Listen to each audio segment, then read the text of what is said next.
पिछली वीडियो में मैंने आपको कैसे परफ्यूम का बताया था जिसका डीएनए बनाने के लिए बहुत सी कंपनियों ने कोशिश की, लेकिन 2021 से लेकर आज तक तकरीबन 5 साल में सिर्फ 2 कंपनियों ने इसके डीएनए तक पहुंच सकी हैं।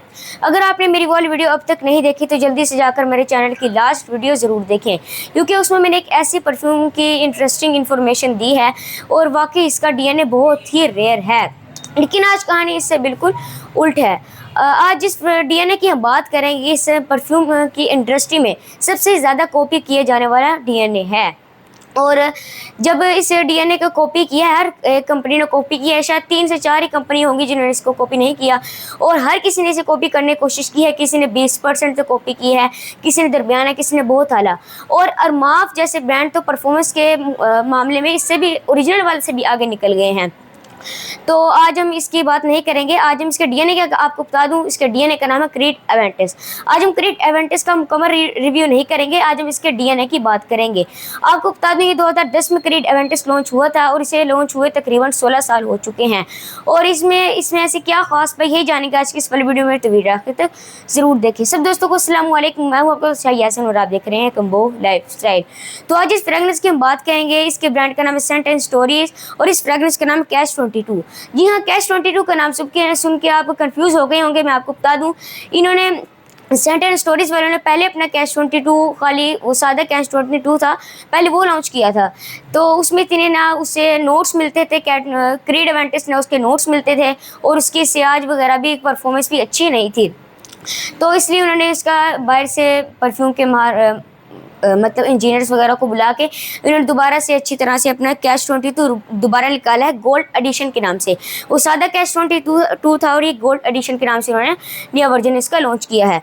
ये आप देख लें, यहाँ कैश 20 लिखा है और यहाँ इसके साथ गोल्ड एडिशन भी लिखा है। और ये आप देख लें, बिल्कुल बुक की टाइप की इसकी बोतल है। बुक टाइप इसकी बोतल इस तरह देख लें आप, इस तरह बुक की शेप होती है, टोटल जैसी शेप है। यहाँ सेंट एंड स्टोरी लिखा है। ये इसका मेटालिक कैप नहीं है, इसका प्लास्टिक का कैप है, गोल्डन कलर का, ये आप देख लें। और ये इसकी बोतल, ये आप देख लें, ब्लैक कलर की काफ़ी खूबसूरत बोतल है और उसका जूस भी नज़र आ रहा है। और पीछे भी सेंट एंड स्टोरीज लिखा है और यहाँ भी सेंट एंड स्टोरीज लिखा हुआ है। और ये आप देख लें, इसकी स्प्रे देख लें, गोल्डन कलर की स्प्रे है और इसकी स्प्रे पर आप देख लें डिज़ाइन भी बना है। और इसका थ्रो आप देख लें, यह थ्रो।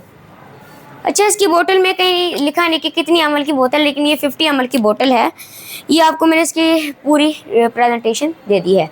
अब हम चलते हैं अपनी फ्रेगनेंस की तरफ। लगाते सारे जो आपको नोट्स मिलते हैं, नोट्स की बात करें, लगाते सारे जो आपको नोट्स मिलते हैं वो उसमें टॉप नोट्स में अनानास है और सेब है, बरगामोट है और ब्लैक करंट है। लगाते सारे आपको नोट्स मिलते हैं। और जो आपको तकरीबन मिड नोट्स मिलते हैं 1.5 से 2 घंटे बाद, उसमें आपको नोट्स मिलते हैं बरज के, पिचोली के, जैस्मीन और रोज़ के आपको नोट्स मिलते हैं तकरीबन 1.5 घंटे बाद। और जो आखिर में आपको नोट्स मिलते हैं वो काफ़ी ज़बरदस्त होते हैं।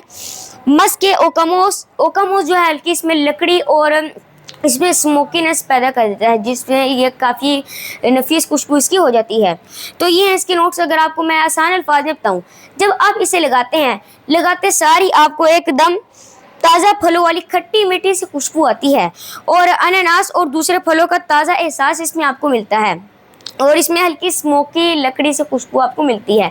जब आप इसे लगाते हैं, लगाते सारी आपको पता चल जाता है कि ये एक बहुत ही अच्छी फ्रेगनेंस है। और लगाते सारी आपको दूसरों को भी फील होना शुरू हो जाती है और ये आपके इर्द गिर्द काफ़ी अच्छा ऑरा क्रिएट करता है।